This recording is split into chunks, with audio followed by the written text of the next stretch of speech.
Cybersecurity might seem complex, but with the right resources, you can build a strong foundation. So first, check out the Cybersecurity Primer by David K. Johnson. This book is perfect for beginners, explaining the basics in a simple term. So another great book is Cybersecurity for Dummies by Joseph Steinberg. It's an easy read, covers everything from passwords to protecting your online data. And for a deep dive into ethical hacking, try the web application Hacker's Handbook by Dafydd Stuttard. I'll put his name in the description.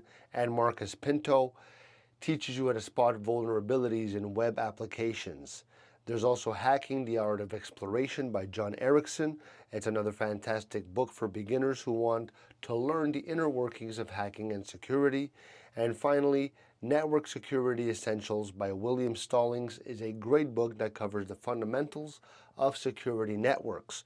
I'll put these picks in the description. These books are going to help build your cybersecurity knowledge and give you the tools to get started. So take action, start learning today. If you found this video helpful, leave me a like. Love ya.